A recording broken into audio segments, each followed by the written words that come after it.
সাহাবীদেরকে নিয়ে কয় কথা, তাড়াতাড়ি বলো আমার কাম। সাহাবীদেরকে নিয়ে কয় কথা? ওই 3 কথা কি? ওরা ছিল কি, হইল কি মাঝখানে? মাশাআল্লাহ, পড়া তো মুখস্থ হয়েছে দেখা যায়। চলেন ওই 3 কথা দিয়ে আমরা কথা শুরু করি, শুরুর থেকে ইনশাআল্লাহ। হ্যাঁ, মুখস্থ হইতেছে নি? ছিল কি, এই ছিল কির আলোচনা এতক্ষণ হয়েছে। ছিল বর্বর আরব, 1 পয়সার জন্য যারা মানুষ খুন করত, মূর্তি পূজা যেন মিস না হয়, বগলের নিচে করে ছোট্ট মূর্তি একটা নিয়ে সফরে যাইত। মেয়ে সামাজিক কলঙ্ক মনে করে বাবা নিজের হাতে নিজের কলিজার টুকরা মেয়েকে জীবন্ত দাফন করে দিত। এই হইল ছিল। সেই মানুষগুলাই, অন্য কেউ না, সেই মানুষগুলাই নবীজির ওই 2 মিশন, একটা হচ্ছে কোরআনী শিক্ষা, আরেকটা হচ্ছে নববী দীক্ষা, নবীর চারিত্রিক বৈশিষ্ট্য দিয়া সেই মানুষগুলার পেছনে যখন নবীজি মেহনত করলেন, সেই মানুষগুলাই হইল কি, এবার হইল কি দেখাই চলেন। আগে কি ছিল, পরে কি হয়েছে দেখেন। যে কোনো সাহাবীর জীবনী আমাদের জন্য একটা উদাহরণ। আমি একজন সাহাবীর ছোট্ট একটা উদাহরণ দিই আপনাদেরকে। আল্লাহর নবীর এক সাহাবী ছিলেন হযরত মুসআব ইবনে উমাইর রাদিয়াল্লাহু আনহু। কি নাম? আচ্ছা, আলেমরা বললেন না, বা দাওয়াত ও তাবলীগের মেহনতের সাথেও যারা আছে তারাও পারতে পারে। আপনাকে বেশি গরম লাগতেছে?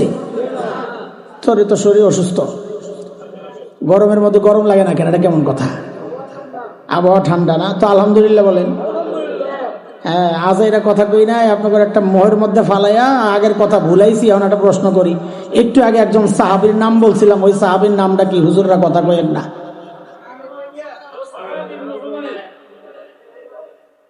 এক ভাই বলছে, কিরে পোলা ভাইয়ের নাম কি? কি যে কয় আল্লাহ জানে। ভাই থাক, তুই কইস না, কারণ বাপের নাম আরেক জায়গায় লইয়া গেছে, কি একটা কইয়া দিছে। আচ্ছা শোনেন, এটা বুঝার জন্য আর একটা জিনিস একটু বলি। ওই যে ভারতের ক্রিকেট দল আছে না, আসেনি না? বাদ দিছে। এটার একজন নেতা থাকে না, আরে কি বলে, ক্যাপ্টেন, অধিনায়ক। তো ভারতের ক্রিকেট দলের যে অধিনায়ক আছে একটা, কি নাম আমি মনে করতে পারতাছি না, বলস না?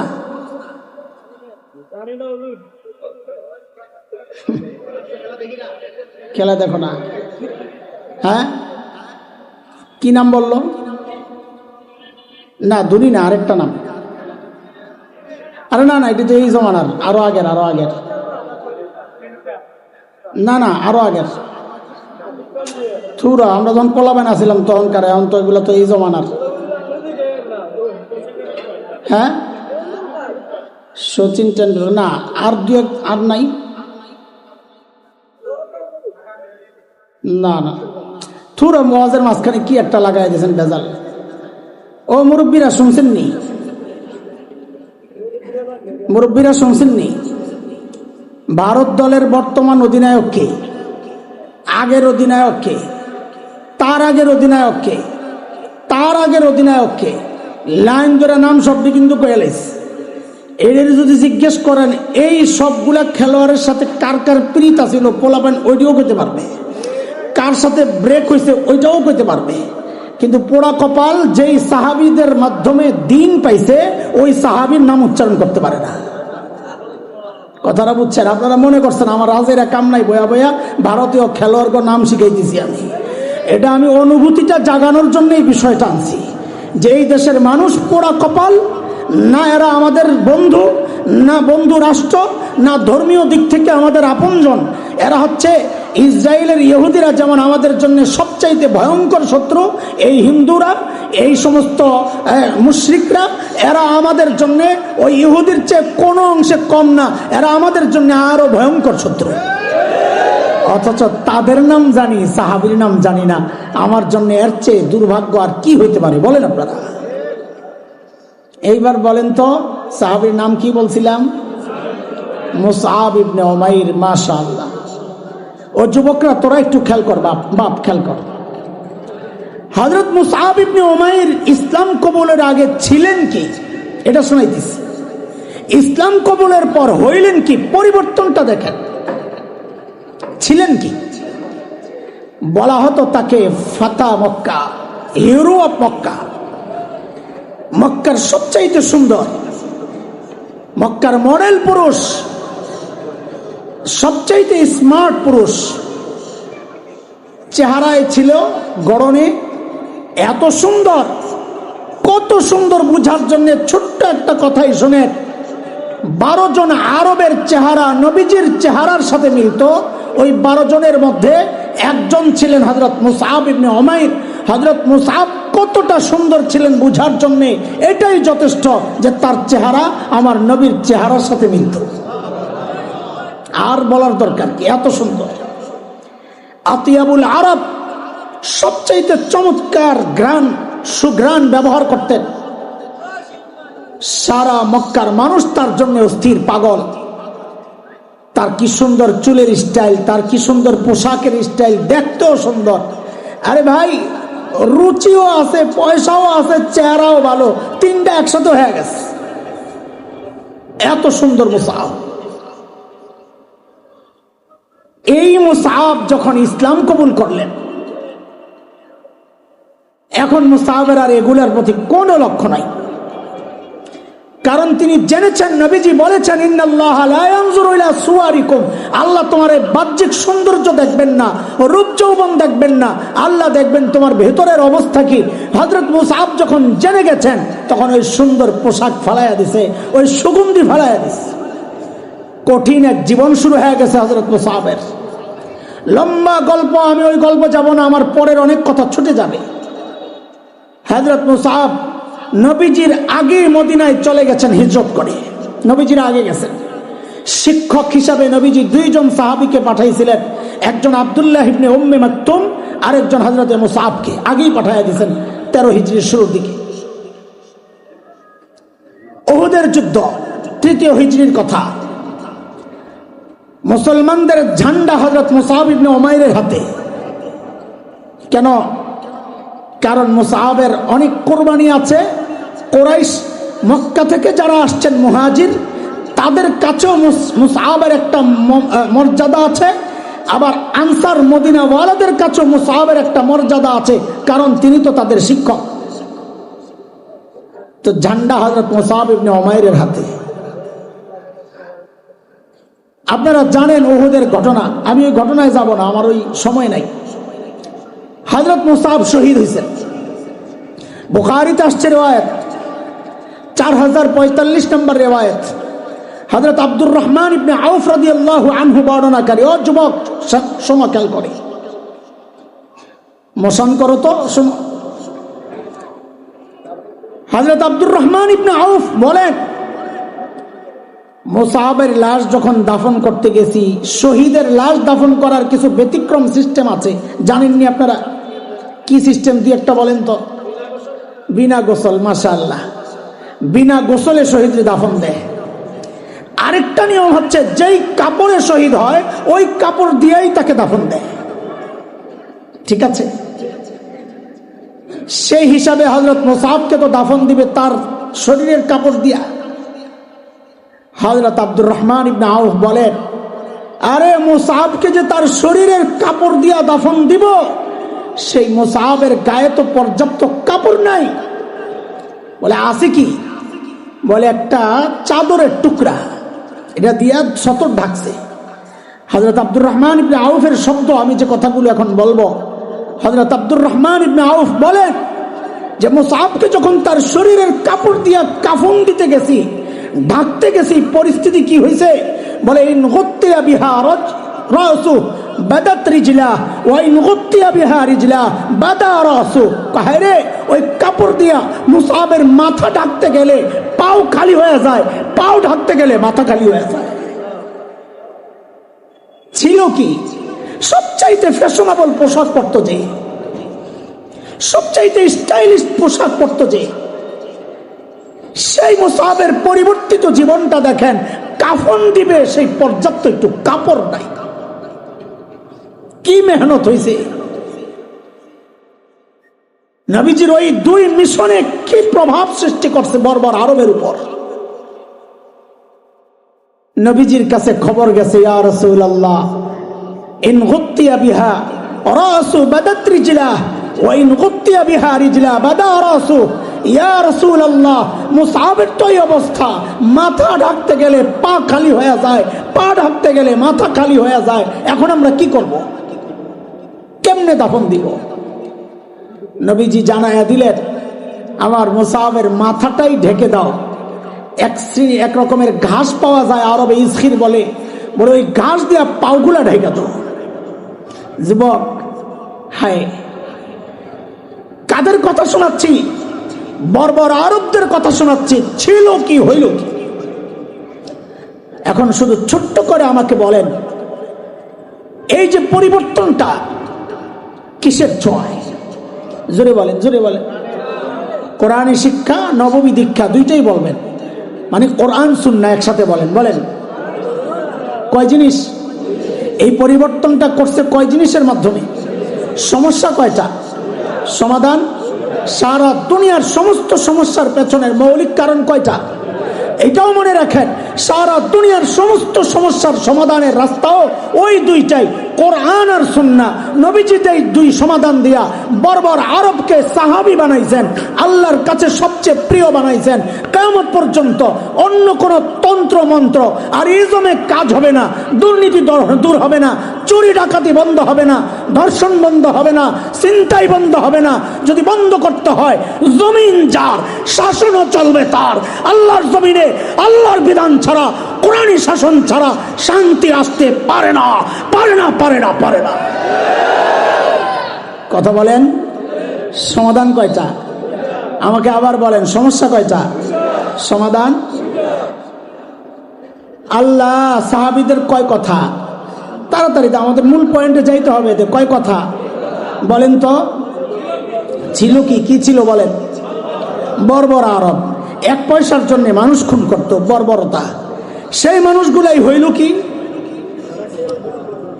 সবচেয়ে ভালো মানুষ, মানব ইতিহাসের সর্বশ্রেষ্ঠ মানুষ। আমাকে আবার আপনাদের সাথে যুক্ত হইতে হবে, আবার আমার সাথে একটু কথা বলেন। যেই কোরআন সুন্নাহ ধরে বর্বর আরবরা মানব ইতিহাসের সর্বশ্রেষ্ঠ মানুষ হয়ে গেছে, আমাদের জন্য দুর্ভাগ্য, আল্লাহ তাআলা সেই কোরআনকে আসমানে উঠায় নিছেন। কথা বলে না, জোরে কোন। আরে জিনা হানা একটা তো কইবেন, জোরে কোন, যেটাই বলেন জোরে বলেন। ওই কোরআন আল্লাহ আসমানে উঠায় নিছেন? আছে?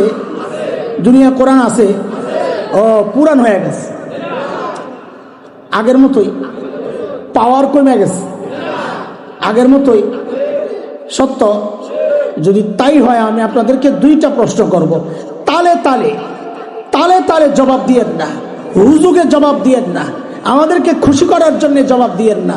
আপনি যা বুঝছেন তা বুঝা জবাব দিয়েন। আমি দুইটা প্রশ্ন করব, এতক্ষণের আলোচনায় কি আমি বুঝাইতে পারছি কিনা? যদি পারি জবাব দিয়েন। দুনিয়ায় মানুষকে সর্বশ্রেষ্ঠ বানাতে পারে যে বিষয়, সেটা একমাত্র বিষয়, সেটা হচ্ছে কোরআন। এই কথা কি আপনারা বিশ্বাস করেন? আবারও বলি, আমি কিন্তু বলি নাই সর্বশ্রেষ্ঠ মানুষ বানানোর একমাত্র মাধ্যম বলেছি, আমি বলি নাই অন্যতম মাধ্যম। আরো কোনো মাধ্যমও আছে যেগুলো মানুষকে সর্বশ্রেষ্ঠ বানায়, আমি ওইটা বলি নাই। আমি বলেছি একমাত্র মাধ্যম। এই কথায় আপনারা যদি একমত থাকেন, আমি আবারও প্রশ্ন করি, বুঝে শুনে উত্তর দিয়েন। দুনিয়ায় মানুষকে সর্বশ্রেষ্ঠ মানুষ বানানোর একমাত্র মাধ্যম হচ্ছে কোরআন। এই কথা কি বিশ্বাস করেন? কে কে বিশ্বাস করে? আল্লাহু আকবার। আমিও বিশ্বাস করি। হাত নামান, ভুলে যায়েন না কোন জায়গায় হাত উঠাইছিলেন। আমি আবার ধরবো, আমার কাম এটা, আগামো আবার পিছনে আমার। আরেকটা প্রশ্ন করি, আগে একবার হাত উঠাইছিলেন কোন জায়গায়, ওটা মনে রাখেন। কোরআন একমাত্র মাধ্যম, যে মাধ্যম মানুষকে সর্বশ্রেষ্ঠ মানুষ বানায়। আরেকটা প্রশ্ন করি, বলেন আপনারা আপনাদের সন্তান আপনজনকে সর্বশ্রেষ্ঠ মানুষ বানাতে চান? আসলেই কে কে চাই দেখি তো? আল্লাহু আকবার। সবাই চান না? আমিও চাই। মাশাআল্লাহ, হাত নামান। কয় জায়গায় হাত উঠেছেন বলেন আবার, কয় জায়গায়? অনেককে দেখে আমার মনে হচ্ছে, আমার ধারণা ভুল হোক, আমার ধারণা ভুল হোক, কিন্তু সমাজ বাস্তবতা অস্বীকারের সুযোগ নাই। সেই বাস্তবতা থেকে আমি বলছি, এখানে এমন অনেকজন আছেন যারা এই দুই কথার দুই জায়গাতেই মিথ্যা বলেছেন, অথবা এক জায়গায় অবশ্যই মিথ্যা বলেছেন। বলে আমি মিথ্যা বলছি না সত্য বলছি। আপনি কেমনে জানলেন? আপনি কি গায়েব জানেন হুজুর? আরে দোস্ত, গায়েব আমি জানবো কোত্থেকে? গায়েব তো জানেন কেবল, এত আসতে বললে হবে না, এটা আকীদার বিষয়। গায়েব জানেন কেবল, আমি জানবো কোত্থেকে? দোস্ত, আমি গায়েব তো জানি না, কিন্তু আমি এই সমাজ তো চিনি। এই সমাজের আলো বাতাসে আমার বেড়ে ওঠা, এই সমাজের ডাল চাল খেয়েই তো আমি বড় হয়েছি। আমি এই সমাজ চিনি, সমাজের মানুষের চরিত্র সম্পর্কে জানি। সেই জানা জায়গা থেকে বলছি, এখানে অনেক পাওয়া যাবে যারা যে কোনো একটাই নিশ্চিত করে মিথ্যা বলেছেন। বলে কেমনে বললাম? তো এবার শোনেন। আপনারা প্রথমবার হাত উঠাইছেন কিসের উপর? যে কোরআন একমাত্র মাধ্যম যে মানুষকে সর্বশ্রেষ্ঠ বানায়। ঠিক আছে নি? ঠিক আছে নি? ওই কথায় ঠিক আছে তো? আসেন তো এখন? আবার ঘুরে গেছেন? পল্লি মারেন নাই তো? মাশাআল্লাহ। আরেক জায়গায় হাত উঠাইছেন আপনারা, আপনজনকে সর্বশ্রেষ্ঠ বানাতে চান। আমি বলি আপনি মিথ্যা কথা বলতেছেন। কেন? এটা যদি সত্য হয়, আপনি আপনার সন্তানকে সর্বশ্রেষ্ঠ মানুষ বানাতে চান, যদি এই কথা সত্য হয়, তাহলে আগেরটা কি মিথ্যা? আপনি না প্রথম বললেন সর্বশ্রেষ্ঠ বানায় একমাত্র কোরআন। যদি সন্তানকে সর্বশ্রেষ্ঠ বানাতে চান, তো আপনার এই কথা যদি সত্য হইতো, আপনি তো সন্তানকে সর্বশ্রেষ্ঠ যে বানায় সেই কোরআনের প্রতিষ্ঠানে পাঠানোর কথা ছিল, ওইখানে না পাঠাই আপনি কই পাঠাইলেন বলেন? তার মানে মিথ্যা বলছেন কিনা? বলছেন কিনা? ঠিক আছে, আমি আপনাদেরকে কষ্ট দেওয়ার জন্য, খোঁচানোর জন্য কথাগুলো বলছি না, হৃদয়ে আফসোসের আগুন জ্বালাইতে কথাগুলো বলছি। আহারে করলাম কি? মনে আসেনি? ধরলাম কি? ছাড়লাম কি? আহারে যাই করছি, একটু তাড়াতাড়ি আমার দিকে মনোযোগ দেন, মনোযোগ দিয়ে শোনেন কথাগুলো। যাই করছি এটা আমাদের জন্য গর্বের কাজ হয়েছে না আফসোসের? বলে সন্তানকে যে দিন শিখাচ্ছি না, শিখাই নাই, শিখানোর নিয়ত নাই, এই যা করছে এটা আমার জন্য গর্ব না আফসোস? বলেন তো কেন আফসোস? এটা মুখে মুখে বলতেছেন, মাহফিলে আসছেন, হুজুর এত কষ্ট করে আসছে, কিন্তু আসলেই আফসোস। কেন? ওই কেনর জবাব দিয়ে আমি শেষ করব ইনশাআল্লাহ, একটু সময় লাগবে। এর আগে আমাদেরটা শুনেন। আমরা যারা মাদ্রাসায় পড়েছি, এই পোলাবাট কথা বলো না, কথা বললে কিন্তু মাইকের সামনে বসাই দেব। বড়রা এদেরকে একটু আলাদা করে দেন। এই যে এই জায়গায় 3-4টা বাচ্চা, হ্যাঁ হ্যাঁ, এদেরকে আলাদা করে দেন, এদের ঐক্যটা ভেঙে দেন, এরা সোজা হয়ে যাবে না? হ্যাঁ না, ভাঙ্গে নাই, আবার খোঁচাখুচি দিয়ে একখানে হয়ে যাবো। সব দিয়ে একসাথে পিছাইলে তো আবার একখানে। খেয়াল করে মনোযোগ দেন। আমরা যারা মাদ্রাসায় পড়েছি, ও ভাই কথা শুনেন, আমরা যারা মাদ্রাসায় পড়েছি, আমি হলফ করে বলতে পারি, দায়িত্ব নিয়ে বলছি, আমরাও ঠকি নাই, আমাদের বাবা মাও আমাদেরকে মাদ্রাসায় পড়ায় তারাও ঠকেন নাই। কেন ঠকি নাই, কেন তারা ঠকেন নাই, এই বিষয়ে লম্বা কথা বলবো না। তাইলে বলবেন নিজের ঢোল নিজে পিটাইতেছে না। হালকা ভাবেই বলি, কেন আমি ঠকি নাই, আমারটা বলছি। আমি ছোট মানুষ, তাও এটা বিশ্বাস করি মাদ্রাসায় পড়ে আমি ঠকি নাই। কেন ঠকি নাই? কারণ হচ্ছে দুনিয়ার রাজা বাদশাদের চেয়ারে বসতে পারি নাই, বসতে চাইও না। কিন্তু এক চরম বাস্তবতা হচ্ছে, এই কোরআনী শিক্ষার কারণে, কোরআনের বরকতে দুনিয়ার মানুষের হৃদয়ে আল্লাহ আমাদের প্রতি যে শ্রদ্ধার ভালোবাসা রেখেছেন, আমি হলফ করে বলতে পারি দুনিয়ার রাজা বাদশারা এর ধারে কাছেও নাই। কথা বলেন ঠিক কিনা? আমাদের মা বাবাও আমাদেরকে মাদ্রাসায় পড়াইয়া ঠকেন নাই। কেন ঠকেন নাই? দেখেন, আমি তো ছোট মানুষ, বারবার বলছি, আমারই তো এমন কোন দিন যায় বলে আমার মনে পড়ে না যেদিন আমি বলি নাই রব্বির হামহুমা কামা রব্বায়ানি সগীরা। তো আমার মা বাবা জিতছেন না ঠকছেন? হ্যাঁ, আরে আমার বাবা যখন দুনিয়া থেকে বিদায় নেন, তা আমি নামাজে ছিলাম তারাবি। তা আমি বলি আমি যেমন তেমনই হই, আমার বাবা তো আল্লাহর কাছে বলতে পারবে, যদি জিজ্ঞেস করে আপনজন সন্তানকে কি অবস্থায় রেখে আসছো, তো আমার বাবা তো জবাবে বলতে পারবেন সেজদায় রেখে আসছি, সেজদায়। আমাদের গ্রামের বাড়ি খুব কাছাকাছি, আপনাদের এখান থেকে খুব বেশি দূরে হবে না। আপনাদের হাজীগঞ্জ দিয়া কচুয়ার রাস্তা দিয়া ঢুইকা গরিপুর দিয়া বাইরে একটা রাস্তা আছে না, ওইটার মাঝামাঝি পড়ে আমাদের বাড়ি। কচুয়ার গ্রাম শেষ, আমাদের গ্রাম শুরু দাউদকান্দি, মানে আমরা দাউদকান্দির শেষ মাথা, কচুয়ার শেষ। এই যে ব্যস্ততা, এত ব্যস্ততার মধ্যেও মাঝে মধ্যে দৌড়াইয়া গ্রামের বাড়ি চলে আসি। আমার মা বাবা যে ঠকেন নাই সেটা বলছি। কেন আসি? এখানে আমাদের একটা ছোট্ট মাদ্রাসা আছে, মাদ্রাসার পেছনেই আমার মা বাবার কবর। মাঝে মধ্যে ছুটে আসে, এই কয়দিন আগেও আসছিলাম। কেন ছুটে আসি? ওই মা বাবার দুইজনের কবরের দুইজনের মাথার মাঝখানে যায় বসি।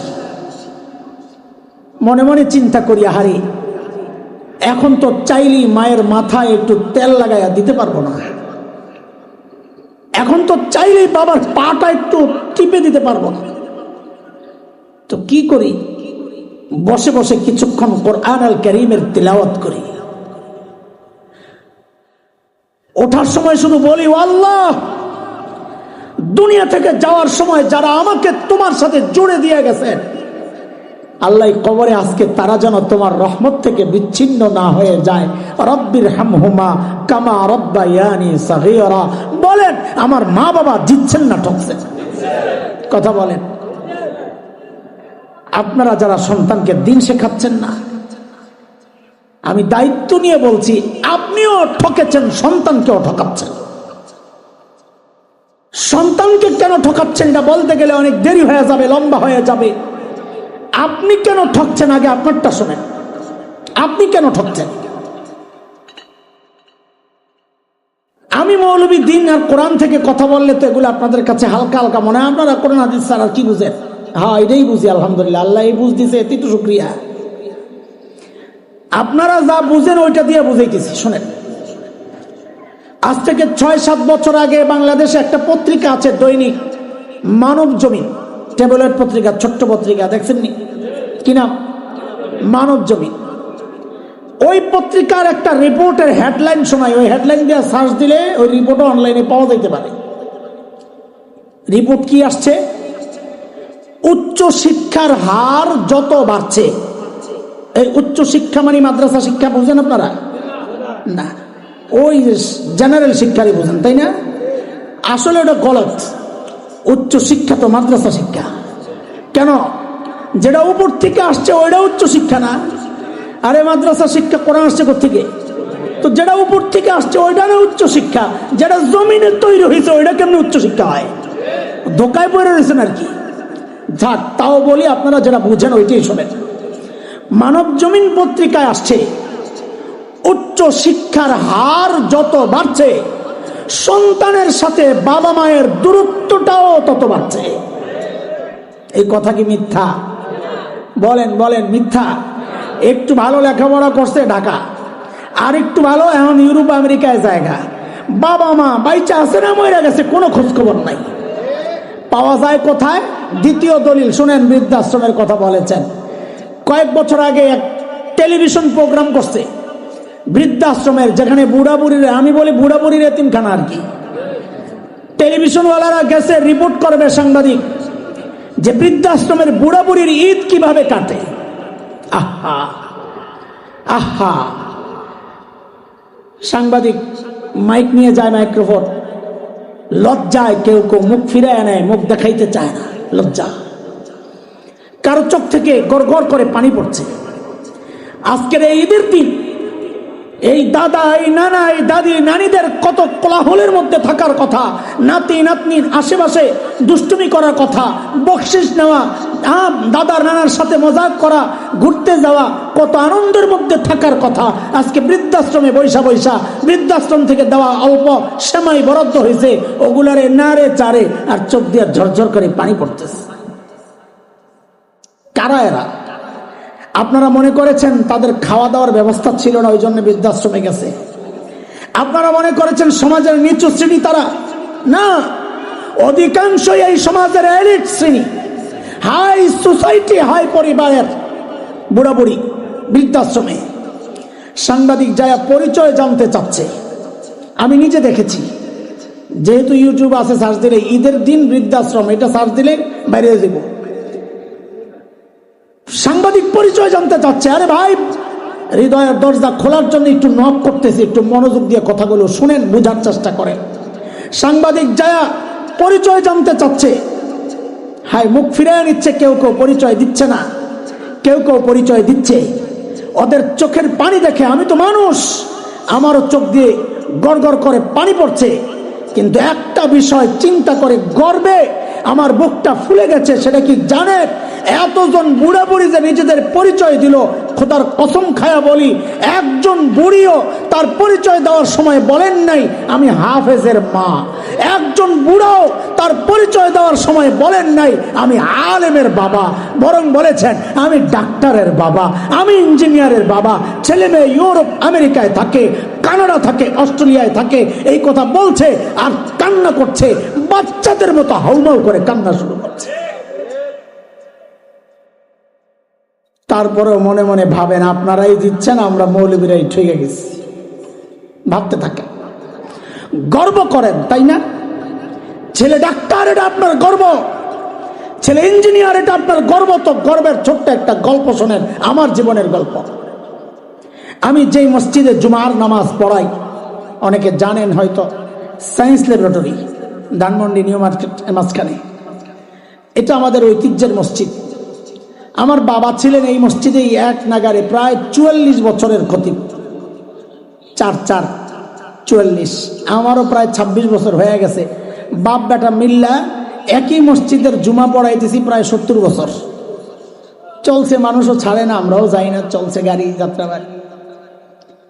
তা আমি তো এলাকার ছেলের মতো, সবাই আমার আদর করে, কেউ আপনি বলে, কেউ তুমি বলে, কেউ তুইও বলে, দেখছে ছোট থেকে পাচ্ছি।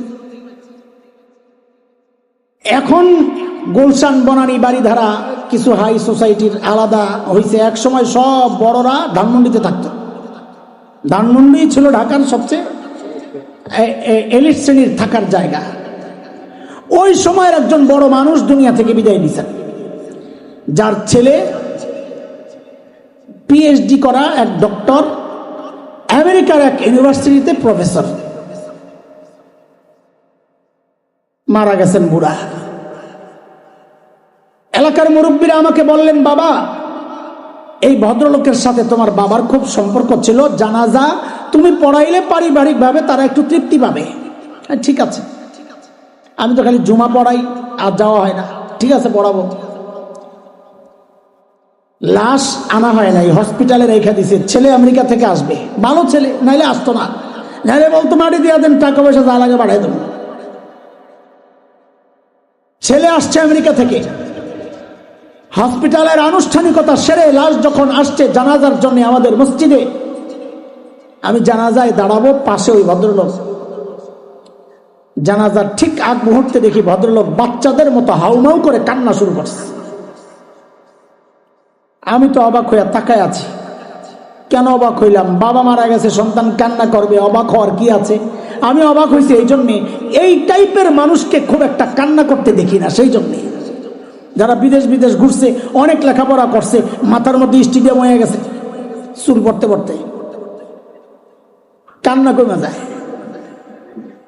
তো আমি অবাক হইয়া ভাবলাম, আখের বাবা তো একটু সান্ত্বনা দিই।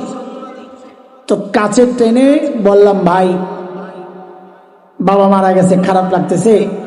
ভাই আমার তো বাবাও নাই, মাও নাই, একদিন আপনিও থাকবেন না, আমিও চলে যাব, সবর করেন, ধৈর্য ধরেন। ভদ্রলোক আমাকে বলেন কি জানেন, হুজুর বাবা চলে গেছেন, আমি সেই জন্য কান্না করছি না। আমি তো আরো অবাক হয়ে গেছি, বলে কি, তো কি জন্য কান্না করছেন? ভদ্রলোক বলে কি আমাকে জানেন, যে আমি বাবাকে কিছু প্রশ্ন করছি, বাবা তো উত্তর দিচ্ছেন না। কি প্রশ্ন করতেছেন? বলে আমি বাবাকে জিজ্ঞেস করছি, বাবা আমাকে উচ্চ শিক্ষায় শিক্ষিত করার জন্য তুমি তোমার জীবন যৌবন শেষ করেছ, তোমার কামাই রোজগার সব শেষ করেছ, তোমার সুখ আনন্দ তুমি উৎসর্গ করেছ, কোরবানি করেছ। হয়তো তুমি সফল হয়েছ, আমাকে সর্বোচ্চ শিক্ষায় তুমি শিক্ষিত করেছ, হয়তো সফল হয়েছ, কিন্তু বাবা এখন আমাকে জবাব দাও, এত কিছু পড়াইলা, এত কিছু পড়াইলা, ও বাবা এখন জানাজা পড়বো, যে জানাজায় কি পড়বো বাবা, এটা কেন শেখাইলা না, জবাব দেবো। গর্ব করেন না? ছেলে ডাক্তার গর্ব করেন, ছেলে ইঞ্জিনিয়ার গর্ব করেন। আরে গর্ব তো করবে হাফেজের বাবা, গর্ব তো করবে আলেমের বাবা, যে বাবা মায়ের সন্তানেরা বাবা মায়ের জানাজা পড়ানোর যোগ্যতা রাখে না। আর যাই হোক, ওই বাবা মার গর্ব করা সাজে না, তাদের তো চিৎকার করে করে বলার কথা, আরে করলাম কি। মনে আছে কথা? দুনিয়ায় না করলেও করেন, বলেন না, ভিতরে ভিতরে চলতেছে। আমাদের কাছে মাঝে মাঝে আয়া পড়েন তাবিজের লেগে, আমরা টের পাই কি চলতেছে করে। জানাজা হয়ে গেছে, লাশ দাফন করতে দিচ্ছে না সন্তান, সম্পদের হিসাব আগে হোক। নাউজুবিল্লাহ, আমি হায় রে খোদা, এটি কি সন্তান। মায়ের সেদিন আমাদের আইনমন্ত্রী একটা ঘটনা শোনাইছেন, ওনার কোন বন্ধু নাকি কর্নেল মারা গেছে। এই যে বর্তমান আইনমন্ত্রী 2 দিন আগে গল্প শোনাইছে, কর্নেল মারা গেছে, শুনছেন না? বিবির কাছে সব সম্পদ, মেয়েরা আসছে 2 মেয়ে, মারে বলছে মা আমাদের নামে সম্পদ লেখা দাও, তুমি তো যাইবা গা। মাও মায়ের সরে সন্তানের নামে সম্পদ লেখা দিছে। দেওয়ার সাথে সাথে 1 সপ্তাহের মধ্যেই বুড়ি মাকে 2 বোন মিল্লা, জামাইরা মিল্লা ঘর থেকে বের করে দিচ্ছে।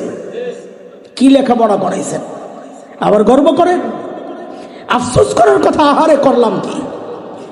দুনিয়ায় আগুন জ্বলছে আপনাদের হৃদয়ে, আপনারা বলেন না, আমরা জানি, কিন্তু এমন একটা সময় আসবে যখন সবাই জেনে যাবে। সেটা কোনটা? সেটা হাসরের ময়দান, যেদিন আপনার সন্তান যার ক্যারিয়ার করে নিজের দুনিয়ার ক্যারিয়ার শেষ করেছেন, ওই সন্তান আল্লাহর আদালতে দাঁড়ায়া আপনাকে আসামির কাঠগড়ায় দাঁড় করাইয়া দিবে, আল্লাহর আদালতে নালিশ করবে। কি বইলা? সূরা আহজাবের শেষ দিকে আসছে, 22 নম্বর পারা 6 নম্বর পৃষ্ঠা, তালাশ করলে পাইবেন। ওই সন্তান দাঁড়ায় আল্লাহর আদালতে কি বলবে জানেন? আল্লাহু আকবার। আল্লাহ বলতেছেন, সন্তান আল্লাহর আদালতে দাঁড়ায় বলবে, রব্বানা ইন্না আতানা সাদাতানা ওয়া কুবারানা ফাআদাল্লুনা আস-সাবিলা ربنا آتهم ضعفين من العذاب والعنهم لعنا كبيرا। আল্লাহ আমার বাবা মা, আমার অভিভাবক, যাদের কথায় দুনিয়ায় চলেছি আল্লাহ, তারা আমাকে পথভ্রষ্ট করেছে। আজকে তাদের জন্য আমি ডাবল শাস্তি চাই। কয় শাস্তি বলেন? কয় শাস্তি চাই? সন্তান বাবার বিরুদ্ধে কয় শাস্তি চায়? সন্তান মায়ের বিরুদ্ধে কয় শাস্তি চায়? আরে কথা বলেন না, কয় শাস্তি? ডাবল শাস্তি। বলে ডাবল কেন? ডাবল কেন? তাফসিরে অনেক রকমের ব্যাখ্যা আসছে, সম্ভবত হুজুর চলে আসতেছেন, আমি একটা ব্যাখ্যা দিয়ে শোনেন। আরে ভাই, আমার কথা এতক্ষণ বিশ্বাস করেন নাই, তো এমনটা কি লাগে বিশ্বাস করলেন না? যে পিছনে তাকাইয়া নিশ্চিত হইতে হুজুরের কথা ঠিক আছে কিনা। এই কার শোনাইলাম কথাবার্তা? আর তাকায়েন না, ঠিক আছে? আসলে দেখবেন না, আসলে দেখবেন, অসুবিধা নেই। ডাবল কেন এটা বুঝেন। বলে অপরাধ 2টা। কয় অপরাধ? আগে এমনি বুঝেন, পরে তাফসীর বুঝেন। খাওয়ানোর দায়িত্ব ছিল, খাওয়ায় নাই, 1 অপরাধ। পরিবর্তে বিষ খাওয়াইছে, বিষ, এটা আরেক অপরাধ। কথা ঠিক কিনা? প্রত্যেক বাবা মার জন্য সন্তানকে দিন শেখানো, এটা বাবা মার দায়িত্ব ছিল, সেই দায়িত্ব আদায় করে নাই, 1 অপরাধ। খালি দায়িত্ব আদায় করে নাই, মূর্খ রাখছে তা না, 1 অপরাধ তো করছে, আরেকটা অপরাধ করছে। এমন এক শিক্ষা ব্যবস্থায় পাঠায়া দিছে যেই লেখাপড়া কইরা সে নাস্তিকতার দিকে চলে গেছে, বিষ খাওয়ায়া দিছে, এটা আর একটা অপরাধ। দুই অপরাধ, এখন কয় শাস্তি চায়? এরপরে আবার বলে কি, যেই সন্তান আল্লাহর কাছে কান্না করার কথা, রব্বির হামহুমা বইলা আল্লাহ মা বাবার জন্য দয়া চাই, ওই সন্তান বলছে ওয়াল আনহুম লানান কাবীরা, দয়া না দয়া না, আপনি আমার মা বাবাকে আপনার রহমত থেকে দূরে, বহু দূরে সরায়া দেন। নাউজুবিল্লাহ। এরপরে মনে মনে চিন্তা করতে থাকেন, আমরাই ঠকছি, আপনারাই জিতছেন। ঠিক আছে না? করতে থাকেন। আমি বলছিলাম আমাকে মাদ্রাসা নিয়ে কথা বলার জন্য বলা হয়েছে, মনে আছে শুরুর কথা? কেমনে মনে আছে? আইসেন তো মাঝখান দিয়া, আন্দাজি কথা। এই মাদ্রাসাগুলোতে নবী আলাইহিস সালাম যেই দুই মিশনে বর্বর আরবকে খায়রুল কুরুন বানায়া দিয়েছেন, সর্বশ্রেষ্ঠ মানুষ বানাইছেন, আমাদের এই কওমি মাদ্রাসাগুলোতে ঠিক নবীর ওই দুই মিশন নিয়েই আমরা মেহনত করি। কোরআনী শিক্ষা, নববী দীক্ষা, আখলাক চরিত্র ঠিক করা, খালি শিক্ষা দিয়েই ছেড়ে দেয় না উস্তাদরা। এই মানুষটা পরিপূর্ণ সুন্নাহর উপর কিভাবে আসবে, এই কওমি মাদ্রাসাগুলোতে সেই শিক্ষা দেওয়ার চেষ্টা আমরা করছি। হ্যাঁ, সময়ের পরিবর্তনের কারণে মাঝে মধ্যে আমাদের কিছু সন্তান ভুল করে ফেলে, আমাদের কোনো ভাই ভুল করে ফেলে, এর দ্বারা এই পুরা মিশন প্রশ্নবিদ্ধ হইতে পারে না। এই 2-4 জনের অপরাধের কারণে এই পুরা মিশন এটা কি হইতে পারে না, দোষী হইতে পারে না। এই মাদ্রাসাগুলো, এটা নবীর সাথে যার সম্পর্ক, এটাকে যারা দোষী বানাবে, এটাকে বন্ধের চক্রান্ত যারা করবে, ওই তাদের সম্পর্ক হচ্ছে আবু জাহেলের সাথে। কথা ঠিক আছে কিনা? আল্লাহ তাআলা আমাদের এই দারুল মাদ্রাসাকে কি নাম? দারুল, জায়গার নাম কি? বামুন্ডা দারুল বামুন্ডা কওমি মাদ্রাসাকে আল্লাহ তাআলা নবীজি যেই দুই মিশনে বর্বর আরবকে সর্বশ্রেষ্ঠ মানুষ বানাইয়া দিয়েছেন, আমরাও যেন সময়ের সর্বশ্রেষ্ঠ মানুষ এই প্রতিষ্ঠান থেকে বানাতে পারি। আল্লাহ আমাদেরকে সে তৌফিক দান করেন। আল্লাহ মাদ্রাসাকে কবুল করেন। কথাগুলো বুঝছেন নি আপনারা? কয় কথার বয়ান হয়েছে? কই আনেন নাকি লেগে? ও আছে, নিচে আছে। কিও আরামসে বইছে। কয় কথার বয়ান? সাহাবীদেরকে নিয়ে কয় কথা বলেন তো? ছিল কি? ছিলাম কি? আপনি সাহাবিয়ানা বলেন, ছিল কি? ওরা ওরা ওরা বলেন, ওরা ওরা কয় কথা হয়েছে? এক পটলা ওয়াজের, এক পটলা। আজকে বললাম খিচুড়িও নাই, বিরিয়ানিও নাই, ওয়াজের এক পটলা। 2 নম্বর পটলা খোলেন, কয় কথা? কাদেরকে নিয়ে বলেন তো? ওই ধরলাম কি? কি বলেন? 2 নম্বর, 3 নম্বর? না না, আমি যেমনি দেখাইছি হইল না তো। সবাই একসাথে আহারে করলাম কি? মনে থাকবো তো? সারা জীবন আহারে করবেন না, ভালো হইবেন তো। ভালো হওয়ার জন্য 5টা ওয়াদা করে ইনশাআল্লাহ। বলেন ইনশাআল্লাহ। বলেন সবাই শুদ্ধ কোরআন শিখবো ইনশাআল্লাহ। সবাই মানে আমি আর আপনি, বাসার সবাইকে বলেন সবাই শুদ্ধ কোরআন শিখবো ইনশাআল্লাহ। নিয়মিত কোরআন পড়বো ইনশাআল্লাহ। 2 নম্বর বলেন নিয়মিত কোরআন। 3 নম্বর কোরআন অনুযায়ী চলবো, বলেন ইনশাআল্লাহ। কটা গেল ভাই? শুদ্ধ কোরআন শিখবো, নিয়মিত তেলাওয়াত করবো, 3 নম্বর কোরআন অনুযায়ী চলবো, 4 নম্বর কোরআনওয়ালা হাজরাতে ওলামায়ে কেরামকে ভালোবাসবো ইনশাআল্লাহ। মনে থাকবে ইনশাআল্লাহ। 5 নম্বর কোরআনী প্রতিষ্ঠান যেখানেই দেখবো তার প্রতিপক্ষ দুশ্মনী না, তার পাশে সহযোগী হয়ে দাঁড়ায় যাবো ইনশাআল্লাহ। মনে থাকবে ইনশাআল্লাহ। আল্লাহ তাআলা এই 5টা যে ওয়াদা করছেন, এই ওয়াদার উপর আমাকেও আপনাদেরকেও সবাইকে আমলের তৌফিক দান করেন, ওয়াদা পুরা করার তৌফিক দান করেন।